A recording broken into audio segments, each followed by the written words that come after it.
Bonsoir Jean-Rémy. Bonsoir Thomas. C'est le grand retour du patriotisme économique. Oui, car au cœur de l'actualité, il y a un groupe, on en parlait dès vendredi, c'est le groupe Ingenico. C'est le leader mondial des terminaux de paiement, notamment pour les cartes bancaires. Vendredi, donc, on apprenait qu'un groupe américain voulait racheter complètement Ingenico, faire une OPA sur ce groupe pour 1,4 milliard d'euros. C'est beaucoup d'argent, mais depuis, l'offre a été rejetée par Ingenico. Elle est jugée pas assez chère, tout simplement. Mais selon plusieurs sources, en fait, Ingenico ne serait pas le seul dans ce dossier, puisqu'il semble que l'État ait fait pression sur Ingenico pour que justement Ingenico refuse cette offre. Comment l'État peut intervenir dans un dossier comme celui-là? Et tout est une question de répartition des pouvoirs, de capital et évidemment de l'argent, puisque finalement, en fait, dans ce dossier-là, l'État n'intervient pas directement. Il faut savoir qu'Ingenico, au capital d'Ingenico, il y a Safran qui détient 22% d'Ingenico et l'État français détient 30% de Safran. Ça veut dire qu'en fait, l'État français, à travers cette filiation, quand on peut la fait pression, par ce biais détourné, fait pression sur Ingenico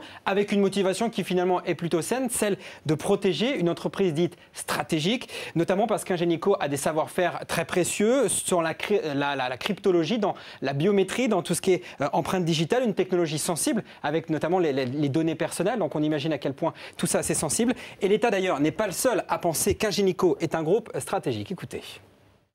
Je crois que ça fait partie, la biométrie, l'électronique, les transactions sécurisées, les transactions numériques. Je crois que c'est un domaine très important pour la France, de souveraineté. Un petit peu de patriotisme économique dans ce domaine-là me paraît important. Ce sont des domaines régaliens quand même. Hein. Et ça veut donc dire qu'il y a clairement des secteurs à protéger aujourd'hui dans l'économie. Oui, alors après, c'est vraiment une question de stratégie. C'est pas vraiment même l'avenir d'une entreprise, c'est plus une histoire de dessin d'une économie. Il faut protéger les entreprises qui pourraient être rachetées par des étrangers et qui pourraient faire du tort à notre économie. Il y a plusieurs secteurs stratégiques en France. C'est le décret anti-OPA de décembre 2005. Il avait été fait après l'histoire Pepsi sur l'offre de Pepsi sur Danone. Ça concerne l'énergie, ça concerne la santé, la défense et dans le cas présent, l'information et la communication. Vous allez voir effectivement que c'est à géométrie variable, puisque je vous parlais de Danone à l'instant. Tout ce qui est agroalimentaire, ça n'est pas dans cette liste. Or, à l'époque, on se souvient que l'État était monté au créneau pour dire non, non, non, l'américain Pepsi ne peut pas racheter Danone. Voilà. Or, voilà. Donc c'est vraiment une question de géométrie variable. Mais par contre, c'est vrai que c'est très très important et que finalement tous les pays font ça. Il s'agit de protéger aussi notre économie, nos emplois, notre croissance, tout simplement. L'écho en bref. Et on parle d'Espagne qui continue ses réformes. Le gouvernement socialiste a confirmé sa proposition de relever l'âge de départ à la retraite de 65 à 67 ans. L'Espagne dont l'horizon s'éclaircit. Selon l'OCDE, l'entreprise s'est amorcée au premier semestre.